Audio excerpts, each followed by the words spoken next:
Yes indeed, yes indeed, yes indeed, yes indeed. What up YouTube? It's your boy Double Lemon. I'm coming back at you with something a little different. As some of you may know, Independence Day is just around the corner. And I'm thinking to myself, I need to do something for Independence Day. I feel like I need to do something special for it, you know? This is my country. I felt like I wanted to draw something special to celebrate the day. But I had no idea what to draw, so I'm on Pinterest, I'm on Instagram, I'm on the internet trying to get as much ideas as I can. I'm on Instagram, right? I find this particular artist, A2T Will Draw is a very good artist. I suggest you go and check his work out after the video. What he does is, he takes countries, right? But he draws them as characters, as warriors, you know? Warriors that would look like they actually come out of the country that he is drawing as a warrior. You get what I'm saying? So after scrolling through his page for a while, I thought to myself, Independence Day, country as warrior. Independence Day, country as warrior.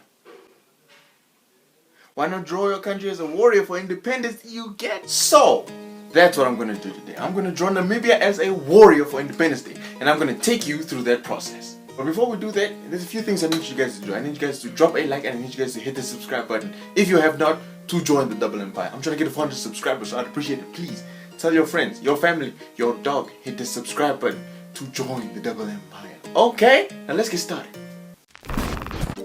I bet, listen up and listen up closely. There are three things I wanted to do. Three things that I wanted to attack nicely and specifically.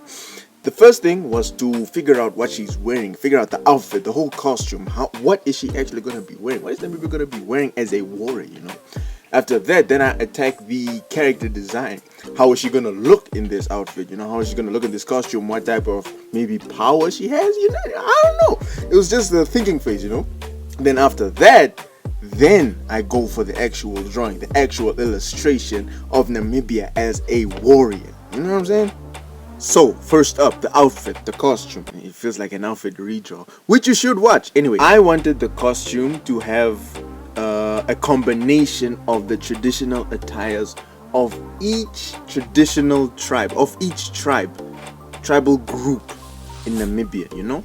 But looking at each tribal group, there are some that are really similar, like the animal pelts that are worn in the Tswana people, the San people, and the Damara people. Then you also get those that don't really have a traditional attire. What they wore in the past was just European inspired, like the colors, the pastors, and the herero. Although yes, there were some that were still traditional in their practices and whatnot, but I still felt like their attire was still too inspired by the Europeans. I was aiming for that traditional look with a little bit of spice added here and there, you know what I'm saying? So, about the groups that inspired me. Out of the Tswana people and the San people, I decided to use the animal pelts. I was interested in using the animal pelts. I was also hella interested, my interest peaked. As soon as I saw that image, I was dying to use them. I also wanted to use the beads from the beads and the beaded dresses in the Caprivi people and the iconic pink and red striped fabric in the Ovambo people. My people! You know, putting everything together for the first time, I really liked how it turned out, you know. But then I forgot that I had to use the color scheme used in the Namibian flag. Wow! Which was a fight, let me tell you. It's easy to use the brown, the peach, and the whatnot as the main colors, right, with the pink and the red accompanying them, right? But it's difficult to put yellow, blue, red and green together. At the first time at least, it was difficult. So I brainstormed a little more, tried to come up with another design, maybe see if the other design would incorporate this hella complex color scheme. Man, it was difficult to work with these colors. You have to understand, I even lost the energy to come up with good looking second-hand designs. The first one is the one that really piqued my interest. I really liked how the first one looked, but because of the color design that I had to incorporate, I was really lazy. I wasn't really trying to find other designs that would work with it. So what I instead tried to do was try to use the first design that I made as a combination with the other designs that I made, putting them together, still trying to see if I could put that color scheme of the flag inside that design. Describing a little bit on the first design, I really like those white things that were used for the ankles. I wanted to use them for the ankles and the wrist, like covering the whole calf and the whole forearm, you know. I was also trying to use that animal pelt as like a cape type of thing with also a covering for the mouth, but like folded down a little bit. And I was also trying to use sort of like a two-piece but the bottom piece is more sort of like a semi-dress. Then finally have that bead situation from the Caprivi people as sitting on the waist, you know. After drawing this design for the first time, something told me I should really go with this. Yeah, I know, as a character designer and all that, you're supposed to be designing multiple and then seeing which one is the best, because even though you might like the first one, you never know, you might like the second one or the third one or the fourth one. But I wasn't really trying to hear all that. I just liked how this one looked, and I didn't have time. Wow. I'll tell you this, what I really enjoyed was the pink and red striped fabric. But what I hated doing especially was the pink and red striped fabric. I mean, yeah, at the end of the day, the design is gonna look sleek and all that, but you don't know how tiring and irritating it becomes when you have to do each and every single strand. One in a dark shade, one in a light shade, one white, one what. It was just tiring, man. But after enough tinkering and experimenting, I finally managed to put the color scheme of the flag into the costume design. Now, all we needed to do was put the costume on the character. Okay, now we have come to the character design. Now that we have the outfit, now that we have the costume, right? With the blue animal pelt acting as the cape sort of garment on top, with the red and pink striped two-piece, with the bottom piece sort of being a semi-skirt, semi-long skirt, you know? I don't know what to call it. Yeah, I'm just describing it. Then with the yellow, I don't know what to call them. I'm just call them braces, you know? The yellow braces on the ankles and the forearms. Now, when it came to the actual character, what I first wanted to tackle was the face and the actual hairstyle, you know. So I wanted to give her that headband that was worn by the Caprivi people, made out of the bead, with two braids on one side and one braid on the other side, acting as like earlocks. At the back you have two buns and a dreadlock afro combination. Not exactly an afro, but also not exactly dreadlocks, like thick dreadlocks put together to make some sort of afro, you know. Also from the Caprivi, not to forget, we also have the beads that are sitting on the waist. Even though, yes, it was a long process putting in the stripes for the two-piece, for the quote-unquote two-piece, it was still looking a little rough in the outfit design. So now that I was busy making things a little bit more refined, you know, for the character design, I had to put in a little more detail, make things look a little neater, not too neat, because this is not the final illustration after all. Now when it came to the character design, I was thinking to myself, what if this character had some sort of power, you know?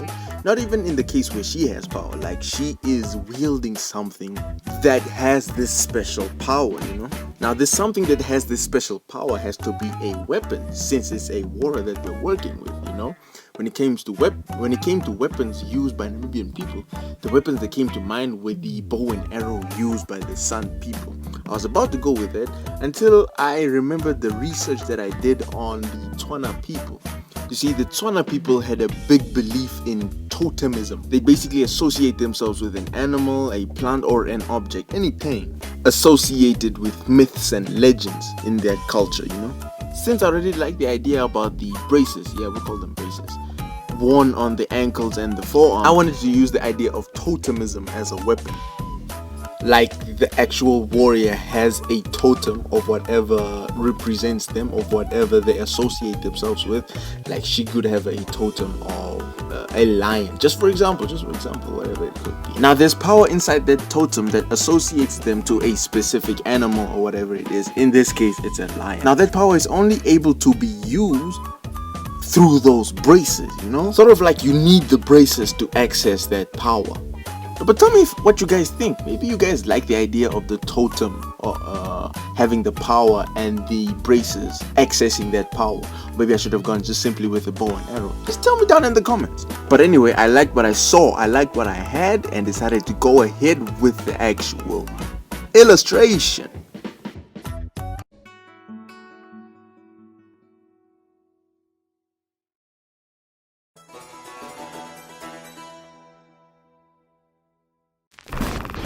Alright guys, listen up and listen up closely. There's something I want to do with this illustration.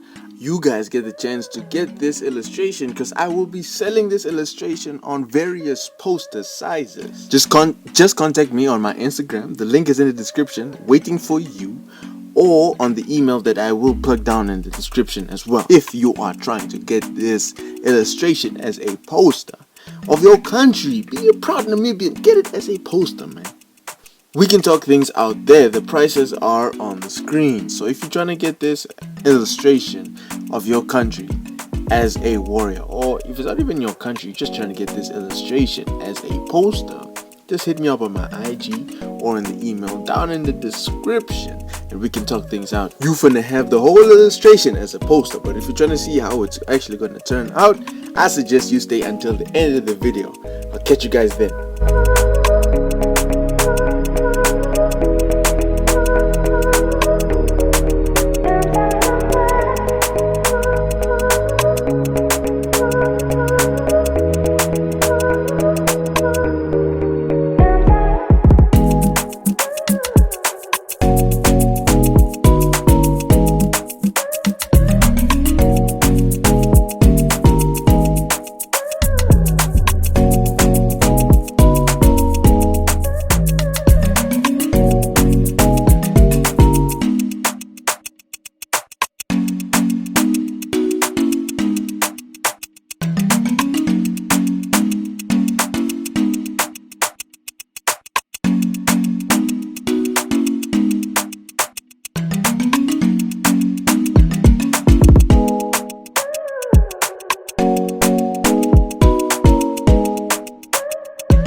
And with that, we have finally come to the end of the video. I really enjoyed this challenge, man. I really enjoyed doing this. The process had its time, yes, but it was still enjoyable at the end. If you guys enjoyed, please make sure to drop a like and hit the subscribe button once again if you have not, to join the Double Empire. Remember, if you're trying to get this illustration as a poster, A3, A2, it's up to you. You can hit me up on my IG or on the email that I have down in the description. We can talk things out there.